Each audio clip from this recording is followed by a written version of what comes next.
Back in February 2025, I reviewed this AlgoLaser DIY kit Mark II 10-watt diode laser. And recently I received a comment on the review saying that the wiring loom is too stiff and that the cable gets caught up in the frame, making the laser almost useless. In this video, I'll show you how I fixed those two problems to keep this laser running smoothly. Now, before I get to the solution, I'll quickly say that laser work isn't my main thing, but since receiving this laser, it's become very much a part of what I do here in the workshop, and I've really enjoyed using it. Now, I can't say that I've had problems with the wiring loom being too inflexible, but I can say that the comment about the cable getting caught up can be a problem.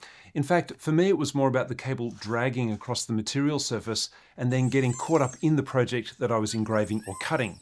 I didn't talk about it in my original review because, well, I thought I could live with it. But then the more I used it, the more it became annoying, and so I had to fix it.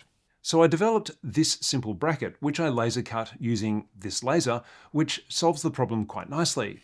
Now, normally I'd have the laser in the enclosure that I built, which is just over here, but I've got it out here on the bench for easy filming. This bracket is made from 6mm basswood laser ply, but you could use any material that you have on hand that can be cut by this laser. It attaches to the back of the X-axis by these two holes, which are conveniently located in the motor assembly, which forms part of this overall X-axis. And using two 15mm M4 screws, it fits nicely in place, and then using this simple hook design, it keeps the hose and the wire neatly off the surface across the entire range of the work area. Now that brings me to the other point mentioned, the flexibility or inflexibility of the hose. And I found that by carefully zip tying the air hose and the wiring loom together, the combined parts are, well, still quite stiff, but they seem to move together quite okay. And then when combined together with the hook in this bracket, the cables and the air hose seem to move together really well. Now, I didn't realize just how much of a difference this would make, but it makes this laser so much easier and more enjoyable to use. And since using the bracket, I've never had any tangles or dragging during engraving or cutting. Now, AlgoLaser did originally send me this laser to review for free, and I've also sent them this video to suggest that they include some kind of bracket with this product to avoid this problem in the future.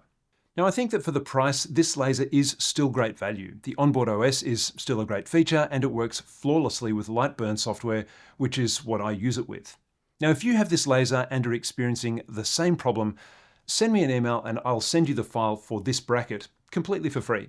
Reviewing products isn't always a perfect process, and this is just a small way that I can help out, both for you as the buyer and also for AlgoLaser as the designer of the product. So if you found this video helpful, but you haven't seen my original review, then you should watch that video next. And hit the like button, leave a comment, and consider subscribing. Thanks so much for watching, and we'll see you in the next one.